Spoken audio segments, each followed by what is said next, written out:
Rav Nachman explains in Gemara Megillah that the reason we don't recite Hallel on Purim is because Kriyasa Zu Halila, the reading of the Megillah, is a substitute for the recitation of Hallel. And the question is obvious. What exactly in the Megillah correlates with Hallel? Rav Asher Weiss beautifully explains that there's something very unique in Megillas Esther, unique more so than all other Sfarim in Tanakh, and that is the word Yehudi. La Yehudim haisa ora v'simcha ki Mordechai ha-Yehudi. Whenever there's a reference to the Jewish people, they're not called Yisraelim as they usually are called throughout Tanakh, but rather they're called Yehudim.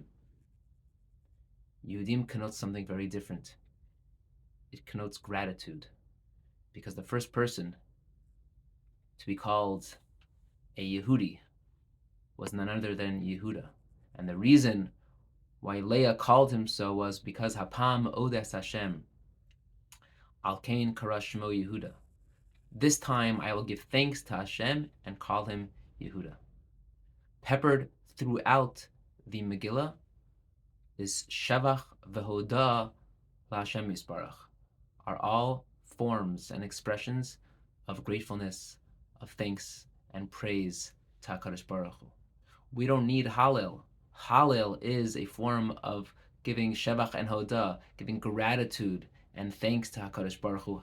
Megillas Esther, Kriyas Megillah, is exactly the same thing, just said in different words. It's all about Yehudim, Hodaya, to give thanks.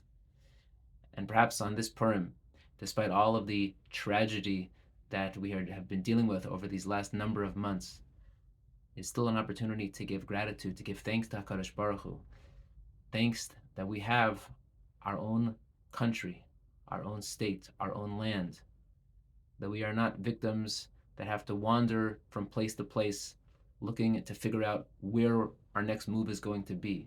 But we have an eternal homeland, and we control it, and we can defend ourselves.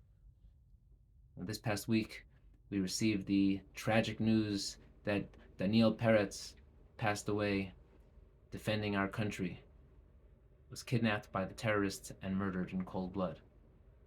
And what Rav Rimon said at his funeral was a reminder to us of the same idea, that Daniel did not die as a prisoner in Bergen-Belsen or in the concentration camp in Auschwitz.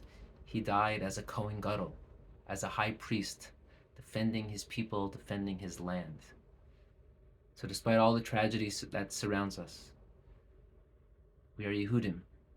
We're going to say Hallel through the reading of Megillah, and we're going to continue to give thanks to HaKadosh Baruch Hu for the opportunity to defend our homeland, to defend it well, and to make sure that terrorism is rooted out, and this evil, barbaric, terrorist organization and all others will never harm the Jewish people again. Have a wonderful Purim. May we all celebrate joyously, with meaning and inspiration, and may all evil be removed from the world. Good Shabbos.